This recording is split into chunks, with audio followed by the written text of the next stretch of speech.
풍성하신 하나님 아버지, 우리에게 새날을 주시고 하루의 처음 시간을 주님께 드리며 주님 앞에 나오게 하심에 감사를 드립니다. 주님, 이 시간 저희에게 은혜를 부어 주옵소서. 우리의 상한 영혼과 지친 마음이 새 힘을 얻게 하여 주옵소서. 무엇보다 주님 말씀 듣기 원합니다. 이 아침 우리에게 허락하신 말씀을 통하여 하나님의 온전하신 뜻을 바로 깨닫게 하여 주시고 그 말씀이 등불되어 살아가는 귀한 이 한날이 되게 하여 주옵소서. 우리 찬양의 유일한 이유 되시는 예수님의 이름으로 기도드리옵나이다. 아멘. 하나님 말씀 구약 사무엘상 2장 1절부터 10절까지 말씀입니다. 사무엘상 2장 1절부터 10절까지 말씀.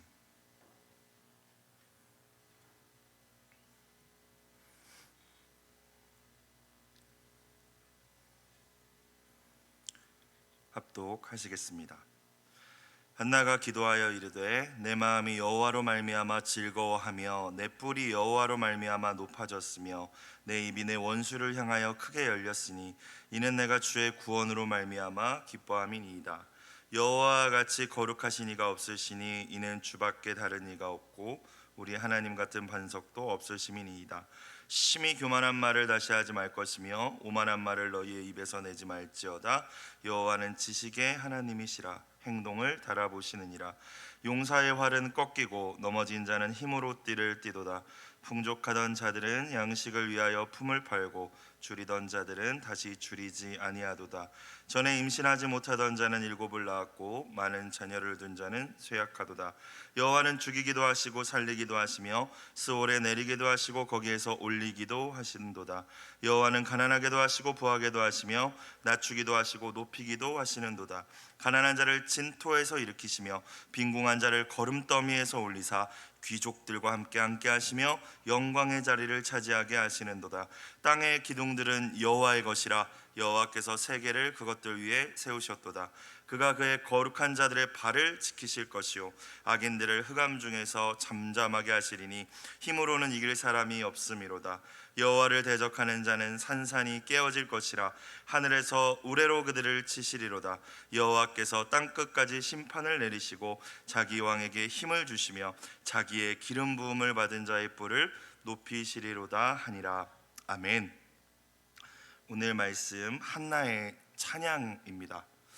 한나는 서원대로 젖을 뗀 사무엘을 엘리 제사장에게로 데리고 가서 하나님의 일꾼으로 바칩니다. 이 사무엘을 어떻게 얻은 아들인지 우리는 다 알고 있지 않습니까? 눈물과 통곡의 기도를 통하여서 힘겹게 얻은 아들이죠. 그리고 젖을 뗄 시기라고 해서 생각해 보면 이쁜 짓도 하고 아마 가장 또 예쁠 시기이지 않겠습니까? 엄마랑 눈도 잘 맞추고 이제 하나님 앞에서 하나님께 바쳤다라는 것은 성경을 보면 1년에 한 번 정도 찾아가서 겉옷을 지어줘서 입혀주는 정도로 그 정도의 이제 만남밖에 갖지 않는데 이별이죠. 어떻게 보면은 내 품에서 더 이상 키울 수 없는 것입니다. 그런데 오늘 그렇게 힘겹게 통곡으로 얻은 그 사무엘을 하나님 앞에 바치면서 그냥 이게 목사로 서원하는 정도가 아니지 않습니까? 정말 하나님 앞에 드리고 이제는 내 품을 떠나게 되는 것인데 한나의 아쉬움과 슬픔이 나오지 않습니다. 오히려 오늘 2장 1절부터 10절까지의 이 내용을 보니까 승리와 기쁨의 노래를 부르고 있죠. 어떻게 이럴 수가 있었을까? 하나는 사무엘을 통하여서 하나님께서 결국 이루실 이스라엘의 회복과 구원의 역사를 바라보는 시선이 있었던 거예요. 하나님을 바라보는 믿음이 있었기 때문인 줄로 믿습니다. 자, 1절을 보겠습니다. 한나가 기도하여 이르되 라고 시작되고 있어요. 오늘 말씀은 사실 찬양이죠. 한나가 하나님께 감사하면서 하나님이 어떤 분이신지 그 믿음을 고백하면서 드리는 찬양인데 1절의 시작은 기도하여 이르되로 시작하고 있습니다. 찬양하여 이르되라는 표현을 쓰지 않았다는 점을 먼저 주목해 볼 필요가 있을 것 같아요. 우리는 기도라고 하면은 간구나 또는 중보, 회개까지는 기도라고는 생각은 하는데, 하나님의 이름을 높여드리는 찬양은 이 기도라고 생각하지 않는 것 같습니다. 그런데 예수님께서 우리에게 가르쳐 주신 주기도문도 자세히 살펴보면 그 기도의 시작은 하늘에 계신 아버지의 이름을 거룩하게 하시며, 주님은 거룩하신 분이십니다, 주님의 이름을 거룩히 올려드립니다 라고 시작하고 있어요.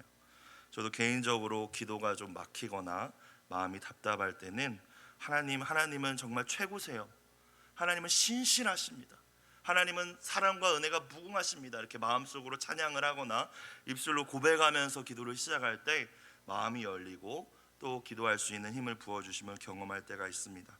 사랑하는 성도 여러분들, 하나님 앞에 기도 드리실 때 나의 간구와 소원도 중요하지만 먼저 그분의 이름을 영화롭게 해드릴 수 있는 찬양으로 나아갈 수 있는 은혜가 있길 주의 이름으로 축복합니다. 자, 한나가 오늘 찬양하며 기도하죠. 뭐라고 기도하고 있습니까? 내 마음이 여호와로 말미암아 즐거워하며, 하나님, 슬픔이 가득했는데 하나님 때문에 이제는 내 마음이 즐겁습니다. 내 뿔이 여호와로 말미암아 높아졌으며, 뿔은 명예, 자존감이라고 생각해 볼 수 있을 것 같아요. 대적 분인나로 인하여서 또 자신의 연약함으로 인하여서 정말 땅바닥보다 더 낮아졌던 이 한나의 명예와 자존감, 하나님으로 말미암아 높아졌다라고 고백하고 있는 것이죠. 그리고 내 입이 내 원수들을 향하여 크게 열렸으니, 여기도 여호와로 말미암아가 원래 있는데 생략된 것입니다. 내 입이 여호와로 말미암아 내 원수들을 향하여 크게 열렸으니, 아무 할 말이 없던 나에게, 나의 대적들이 나를 공격하고 힘들게 해도 아무 말도 하지 못했던 나에게 이제 그들을 향하여서 할 말이 있게 하셨다, 내 입을 벌릴 수 있게 해주셨다, 하나님께서 그렇게 해주셨다라고 오늘 찬양하며 기도하고 있습니다. 이는 내가 주의 구원으로 말미암아 기뻐함이니이다. 한나의 기쁨의 이유는 여호와로 말미암아, 하나님으로 말미암아, 내가 하나님으로 인하여 주님이 나에게 베풀어 주신, 또는 이제 또 앞으로도 베푸실 그 구원으로 말미암아 기뻐합니다라고 오늘 말씀이 시작되죠. 하나님이 나의 마음을 즐겁게 해주셨습니다. 하나님께서 나의 명예를 높여주셨습니다. 하나님께서 원수를 향하여 아무 말도 하지 못했던 나로 하여금 이제는 당당하게 해주셨습니다. 이 고백이 저와 여러분의 고백이 됐으면 참 좋겠습니다. 어떻게 하나님께서 한나를 구원해 주셨습니까? 우리가 잘 아는 바와 같이 자식이 없었던 그녀의 그 상실과 불임의 그 고통에서 건져 주셨죠. 그 고통뿐만이 아니라 그것으로 인하여서 자신을 대적하던 대적 분인나가 있었는데 이제 그 분인나의 입을 막아주신 것이죠. 그런데 이것은 표면적인 것이죠. 그렇죠? 정말 한나가 기뻐하는 이유를 더 생각해 볼까요? 만약 이것만이 한나의 기쁨의 이유였다면 앞서 말씀드렸듯이 젖된 사무엘을 두고 돌아가는 길에 어떻게 이렇게 기쁨을 가지고 찬양할 수 있었겠습니까? 지금 한나의 기쁨의 더 깊은 이유는 하나님과 마음이 통하는 기도와 교제를 통하여서 하나님을 깊이 알게 되었다라는 것에 있어요. 하나님을 지식으로만 알다가 경험했다라는 거 있어요. 그래서 그 하나님을 알게 됨으로 말미암아 구원의 하나님이 그냥 내 부모님이 이야기해 준 하나님이 아니라 예전에 모세가 말씀해 주었던 그 출애굽 시대의 그 하나님뿐만이 아니라 나의 하나님이구나, 나의 구원의 하나님이구나, 그 하나님을 경험한 기쁨이 한나의 기쁨이었는 줄로 믿습니다.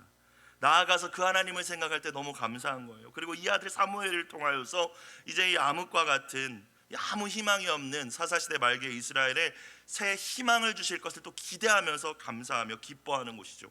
그러니까 젖된 아들을 두면서 기뻐할 수 있지 않았겠습니까? 저와 여러분에게도 이 한나와 같은 기쁨과 찬양이 회복되길 주의 이름으로 축복합니다.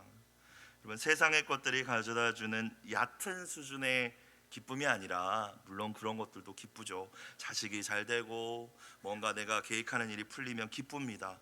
하지만 우리는 다 알고 있어요. 그것은 얕은 수준의 기쁨이지 않습니까? 정말 영혼 깊은 곳에서 솟아나는 참 기쁨, 나랑 눈을 맞추며 빵긋 웃고 있던 그 아들을 떼어보내면서도 하나님으로 말미암아 기뻐할 수 있는 그 기쁨, 이 기쁨은 오직 하나님을 의지하고 바라는 자들에게 주시는 것이요, 하나님의 구원을 친히 경험한 자들이 누릴 수 있는 것인 줄로 믿습니다. 이 기쁨을 우리의 평생 동안 누릴 수 있기를 다시 한번 주님의 이름으로 축복합니다. 한나의 1절의 고백을 보니까 우리가 잘 아는 하박국의 고백이 생각났어요. 비록 무화과 나무가 무성하지 못하며 포도나무에 열매가 없으며 감람나무에 소출이 없으며 밭에 먹을 것이 없으며 우리의 양이 없으며 외양간에 소가 없을지라도, 아무것도 없을지라도, 내가 기대하는 대로 일이 아무것도 되지 않을지라도 어떻게 고백하나요? 나는 여호와로 말미암아 즐거워하며 나의 구원의 하나님으로 말미암아 기뻐하리로다. 주 여호와는 나의 힘이시라. 나의 발을 사슴과 같게 하사 나를 나의 높은 곳으로 다니게 하시리로다. 이 은혜가 함께 하시길 주의 이름으로 축원합니다. 자, 2절부터는 이제 구체적으로 그 구원의 하나님을, 한나가 경험한 그 구원의 하나님, 어떤 하나님인지 계속 고백하면서 찬양하고 있죠. 나를 구원하신 하나님이 이런 분이십니다. 하나님과 하나님의 사람들을 또 대적하는 이들을 향하여서 그 어리석은 길을 버리고 이런 좋으신 하나님께로 돌아오라 라는 의미도 있는 거예요. 그래서 하나님을 향한 이 한나의 찬양이자 동시에 이 찬양은 하나님을 모르는 이들을 향하여서 증언하는 것이죠. 우리의 찬양이 주님을 모르는 이들을 향한 귀한 증언이 되기를 주님의 이름으로 축원합니다. 우리가 하나님이 어떤 분이십니다라고 우리의 말과 삶으로 고백할 때 거기서 그치는 것이 아니라 세상에 주님을 모르는 이들은 하나님이 그런 분이시구나, 하나님이 당신을 통해서 그런 일을 행하실 수 있는 분이시군요 알고 주님께로 돌아오는 역사가 있을 거예요. 첫 번째, 한나가 찬양하고 있는 구원의 하나님은 반석 되신 하나님이죠. 2절 볼까요? 여호와와 같이 거룩하신 이가 없으시니 이는 주밖에 다른 이가 없고 우리 하나님과 같은 반석도 없으십니다. 이스라엘 그 문학 표현에서 반석이라고 표현했을 때 변함이 없다라는 뜻이 있어요. 흔들리지 않는다. 여러분, 무엇을 우리가 의지할 수 있겠습니까? 변하지 않는 가치를 지닌 것을 우리는 의지하죠. 돈을 사람들이 의지할 수밖에 없는 이유는 이 자본주의 사회가 완전히 바뀌지 않는 이상 이 돈은 막강한 힘을 가지고 있습니다. 가치가 변화되지가 않죠. 그렇죠? 우리가 그걸 다 알고 있기 때문에 사람들은 돈을 의지할 수밖에 없는 거예요. 변하지 않는 것을 사람들은 의지합니다. 하지만 우리는, 하나님 나라를 사는 우리는 그 가치가 영원하지 않다는 것을 말씀을 통하여서, 성령님을 통하여서 깨달아야 합니다. 오직 유일한 반석, 우리가 만세 반석이라고 하죠. 영원토록 변하지 않는 만세 반석 되시는 분은 오직 우리 하나님 한 분인 줄로 믿으시길 주의 이름으로 축원합니다. 하나님을 거룩하신 분이라고 찬양하는데, 이 거룩하시다라는 것은 죄가 없고 깨끗하다라는 의미도 있지만 구별되다라는 의미가 있잖아요. 어떤 피조물과도 똑같지 않다라는 거예요. 하나님은 어떤 사람과도 같지 않다. 네가 지금 기대고 비비고 의지하고 있는 어떤 것과도 다르신 분이다. 다른 것 기대하고 의지하다가 실망하고 실족하고 낙심하지 말고 반석 대신 하나님 의지하라. 내가 그 하나님 의지해서 결국엔 내 인생이 역전되었고 내 슬픔을 기쁨으로 바꾸셨다라고 한나가 오늘 찬양하고 있는 것이죠. 세상 모든 것은 변합니다. 오직 하나님과 하나님의 말씀만이 영원한 줄로 믿습니다. 여러분, 사람을 참 많이 믿어봤어요. 저도. 근데 사람이야말로 얼마나 변덕스러운지 모르겠어요. 나 자신을 봐도 그렇지 않습니까? 아침 기분 저녁 기분 다르잖아요. 나 자신도 나 자신이 이런데 우리가 누구를 의지하겠습니까? 사람을 기대고 의지하면 여러분 반드시 실망할 수밖에 없죠. 하나님은 결코 우리를 배신하시거나 시건하시거나 실망시키시거나 실수하시지 않으시는 만세의 반석 되시는 분이신 줄로 믿습니다. 이 생각이, 이 믿음이 우리 안에 먼저 있어야 돼요. 두 번째는 한나가 찬양하는 구원의 하나님은 지식의 하나님이다 라고 이야기하죠. 3절 보겠습니다. 심히 교만한 말을 다시 하지 말 것이며 오만한 말을 너희 입에서 내지 말지어다. 여호와는 지식의 하나님이시라. 행동을 달아보시느니라. 하나님을 찬양하면서 또 자신의 대적과 하나님을 모르는 이들을 향해서 하나님을 증언하고 있는 것이라고 했어요. 그러면서 교만한 말을 하지 말고 오만한 말을 입에서 내지 말지어다. 왜냐하면 하나님은 지식의 하나님이시기 때문이야 라는 것이죠. 모든 것을 알고 계시는 하나님이시다. 모든 것을 보고 계시고 듣고 계시고 알고 계시는 분이시다라는 것입니다. 여러분, 이 하나님이 우리의 하나님 되심을 정말 믿으십니까? 전지전능하신 하나님이라고 우리가 표현하죠. 모든 지식을 가지고 계신 분이라는 거예요. 그래서 잠언의 기자는 여호와를 경외하는 것이 지식의 근본이라고 이야기합니다. 그래서 내가 알고 있는 것이 전부인 것 마냥 우리가 결코 교만해서는 안 될 것이에요.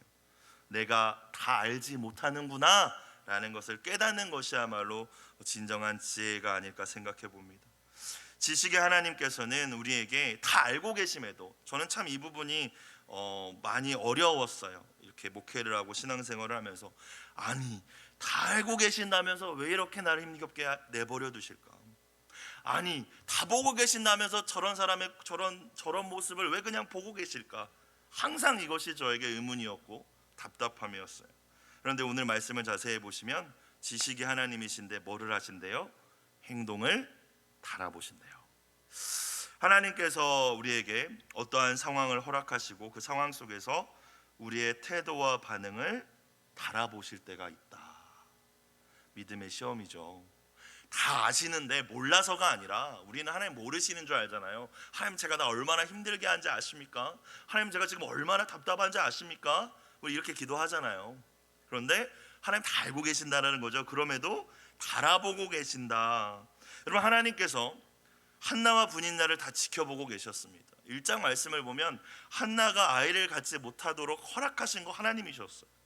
한나가 어떻게 반응하는지, 또 분인나는 정말 그를 잘 겸손하게 섬기면서 돌보는지, 아니면 교만하여서 자기가 자식 낳았다고 안주인 행세하고 함부로 말하고 하고 있는지 하나님 다 지켜보고 계셨다는 거예요. 그러면서 또 한나가 이 분인나에게 악으로 갚지 않는 모습들까지도 다 지켜보고 계셨습니다. 다 듣고 계셨어요. 다 알고 계셨어요. 저 여러분 가운데 하나님은 다 아신다, 하나님은 지식의 하나님이시며 우리를 달아보시는 하나님이시다, 이 믿음만 있어도 정말 우리가 여러 가지 어려움과 또 믿음의 시련을 믿음으로 이겨낼 수 있을 줄로 믿습니다. 코람데오의 믿음이죠. 하나님 앞에 있다, 하나님 다 보고 계신다, 저 사람 저렇게 말하는 거 하나님 다 알고 계신다, 하나님 다 달아보고 계신다, 결국에 하나님께 승리하게 하실 것이다, 내가 믿음을 지켰을 때 역정케 하실 것이다. 그것이야말로 하나님을 경외하는 믿음의 기초인 줄로 믿습니다. 요셉에게 있었던 믿음이죠. 다니엘서 5장을 보면 느부갓네살 왕에 이어서 바벨론의 왕이 된 벨사살 왕의 일화가 등장합니다. 근데 참 타락한 왕이었어요. 느부갓네살 왕이 예루살렘에서 성전 기구들을 다 빼앗아 와서 이 창고에 넣어둔 거를 다 꺼집어냅니다. 여호와가 무슨 신이냐? 야, 여기다 술 마시자. 막 모든 사람들을 초청해서 이제 잔치판을 벌인 거죠. 하나님의 성소에서 쓰던 그릇, 그 기구들을 사용해서 술 먹고 뭐 안주 먹고, 이 국가의 위기적인 상황이었음에도 불구하고 자신들의 신의, 바벨론의 신의 이름을 부르면서 그런 짓을 했습니다. 손가락이 나타났어요. 사람의 손가락이 아니라 엄청 큰 손가락, 메네메네덱을 우바르신 글씨를 쓰고 사라집니다. 아무도 해석을 못하니까 다니엘을 불러서 수소문해서 이것 좀 해석해봐라. 메네메네덱을 우바르신, 그 중에서 데겔이란 말이 이런 뜻이었어요. 하나님이 왕을 저울에 달아보시니 부족했다. 결국 벨사살은 죽임을 당하고 바벨론은 페르시아 제국의 멸망을 당하면서 이제 넘어가죠. 페르시아 제국으로.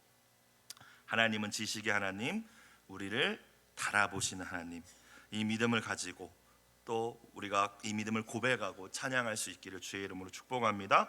세 번째, 한나가 찬양하고 있는 구원의 하나님은 낮은 자의 하나님이에요. 겸손한 자의 하나님이시라는 것이죠. 4절 5절을 보겠습니다. 용사의 활은 꺾이고 넘어진 자는 힘으로 띠를 띠도다. 용사는 교만한 자를 상징하는 거예요. 활은 그가 자랑하던 것들이죠. 그게 꺾여버릴 것이다. 넘어진 자, 그러니까 용사, 교만한 자로 인하여 시험당하고 마음이 상했던 자는 힘으로 띠를 띠도다. 아니, 나는 힘이 없는데 무슨 힘일까요? 하나님이 주신 힘으로 허리띠를 띠고 일어서게 될 것이다 라는 말씀인 줄로 믿습니다. 혹여나 주변에 나를 공격하고 또 교만한 모습으로 인하여 나의 마음을 상하는 자가 있다면 그런 악인으로 인하여 불평하지 않을 수 있는 은혜가 있길 주의 이름으로 축복합니다. 용사의 활은 결국 꺾일 것이고 넘어진 자는 여호와가 주시는 힘으로 띠를 띠게 될 줄로 믿습니다.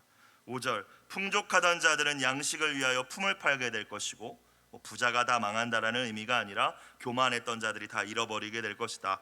줄이던 자들은 다시 줄이지 아니하도다. 전에 임신하지 못하던 자는 7을 낳았고, 자기 자신이 얘기하는 거겠죠. 많은 자녀를 둔 자는 쇠약하도다.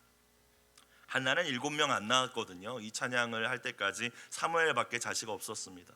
이 성전에 두고 가니까 이제 자식 없죠. 근데 7을 낳았다라고 표현하는 것, 이스라엘 문화에서 7이라는 것은 완전함입니다. 하나님 나에게 완전한 은혜를 주셨다라는 거예요.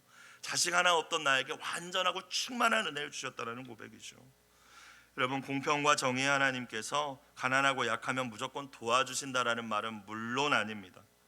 비천하고 힘겨운 상황 속에서도 겸손함으로 한나와 같이 하나님만 의지하는 자, 기도하며 통곡하는 자, 하나님과 마음이 통한 자, 포기하지 않고 그 기도의 자리를 지키는 자에게 주시는 하나님의 은혜인 줄로 믿습니다.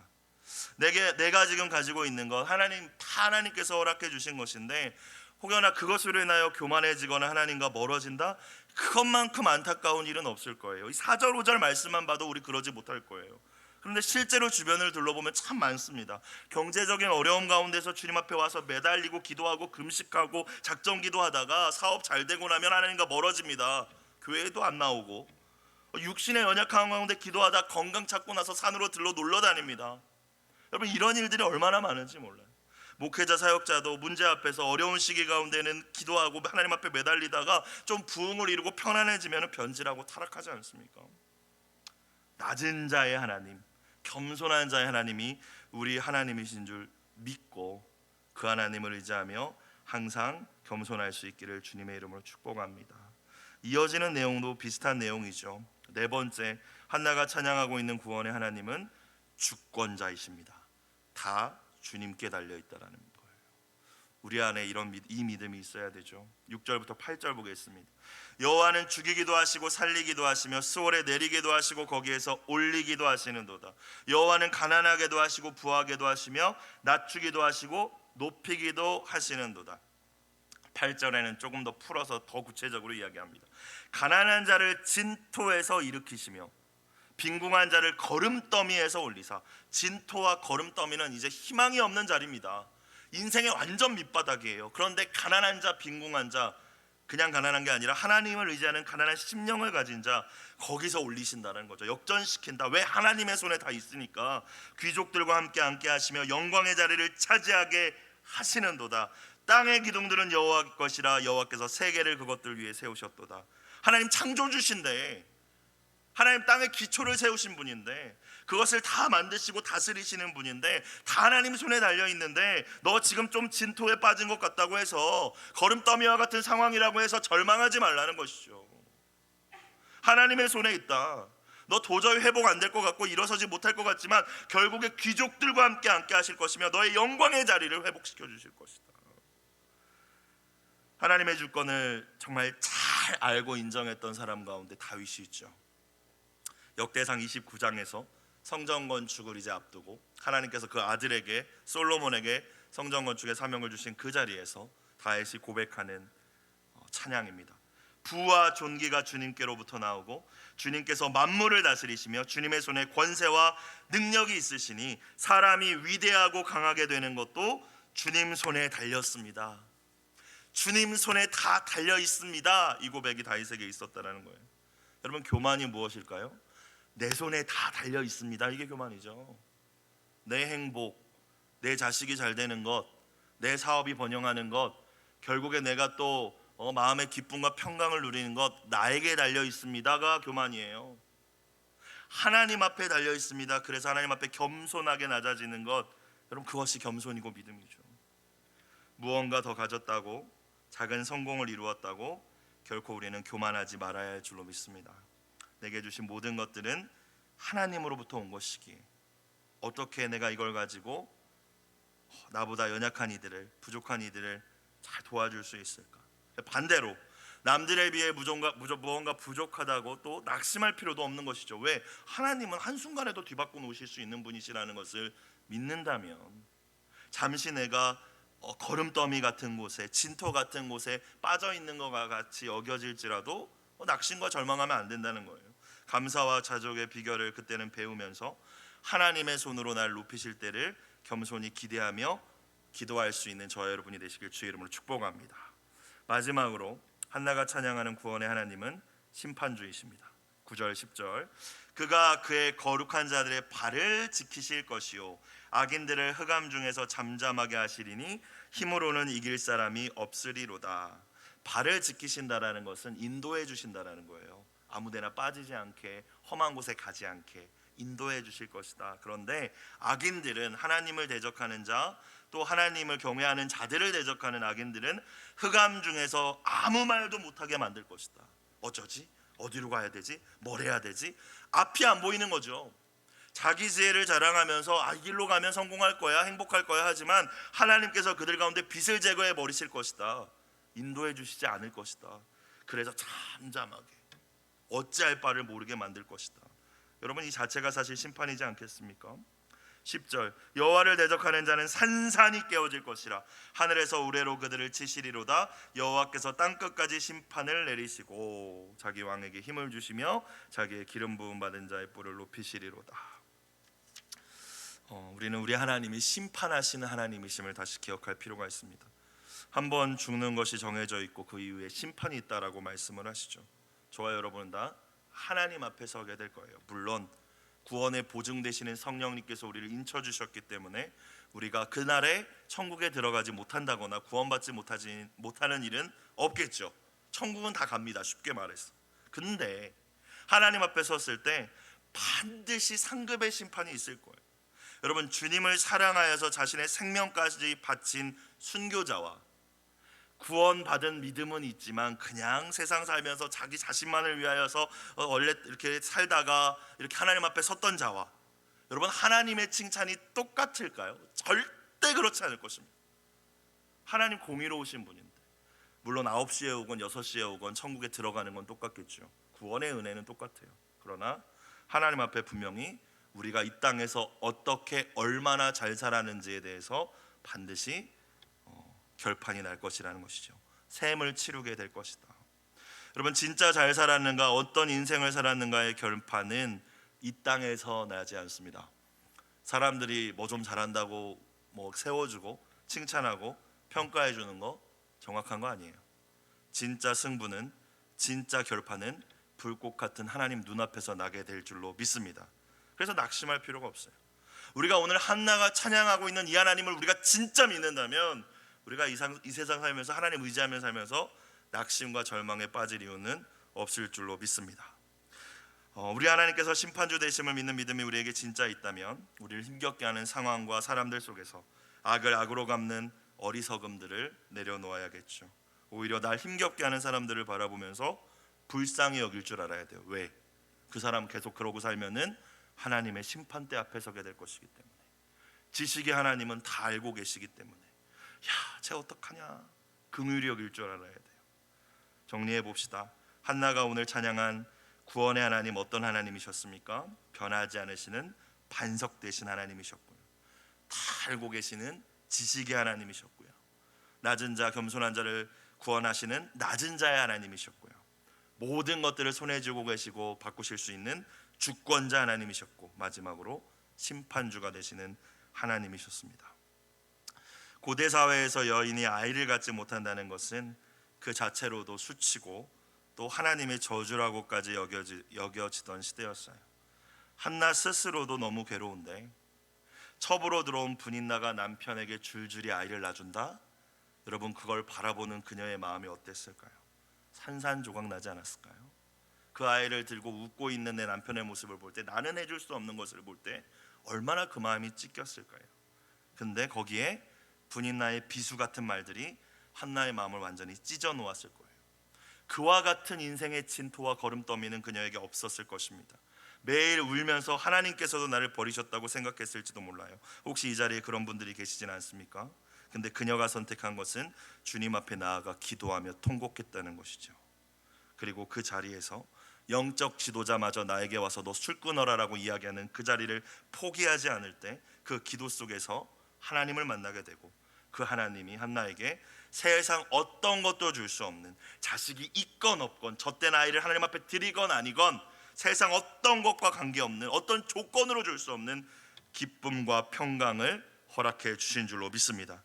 오늘 찬양의 주인공이 되게 하셨고, 그 찬양 중에 마지막 10절 후반 중에 성령의 감동에 의해서 다시 이제 메시아로 오실 예수 그리스도까지 예언하게 하셨어요. 하나님께서 이 은혜를 주셨습니다. 한나는 단순히 하나님께서 그녀에게 사무엘을 주셨기 때문에 오늘 찬양을 드리고 있는 것이 아닙니다. 고통 속에서 만난 하나님이 어떤 분인지 진짜 알았기 때문에, 그 하나님이 주시는 기쁨이 무엇인지를 경험했기 때문에, 하나님만을 의지하며 사는 이들에게 주시는 참된 복이 무엇인지를 정말 깨달았기 때문에, 누가 시키지 않아도 찬양할 수밖에 없었기 때문에 오늘 이 찬양으로 하나님께 영광을 돌리게 된 줄로 믿습니다. 저와 여러분들의 평생이 이 한나의 찬양의 고백이 끊이지 않게 되기를 주의 이름으로 축복합니다. 기도드리겠습니다. 사랑과 은혜가 풍성하신 아버지 하나님, 우리의 인생 가운데 답답하여 눈물밖에 흘릴 수밖에 없는 상황을 만날지라도 사람을 의지하거나 변하는 것을 의지하여 절망하고 낙심치 않게 하여 주시고, 주님 앞에 나아가 한나와 같이 기도하며 통곡하게 하여 주옵소서. 반석 되신 주님을 의지하며 붙드는 믿음을 우리에게 허락하여 주시고, 주권자 되시며 심판주 되신 하나님을 신뢰하며 장차 우리에게 허락하실 그 영광의 날을 바라보며 우리에게 허락된 고난을 넉넉히 감당할 수 있게 하여 주옵소서. 드려진 헌금 주님 받아주시고, 눈물의 기도, 마음을 담은 기도에 하나님 아름답게 또한 응답하여 주옵소서. 우리의 슬픔을 결국 기쁨으로 바꾸실 예수 그리스도의 이름으로 기도드리옵나이다. 아멘.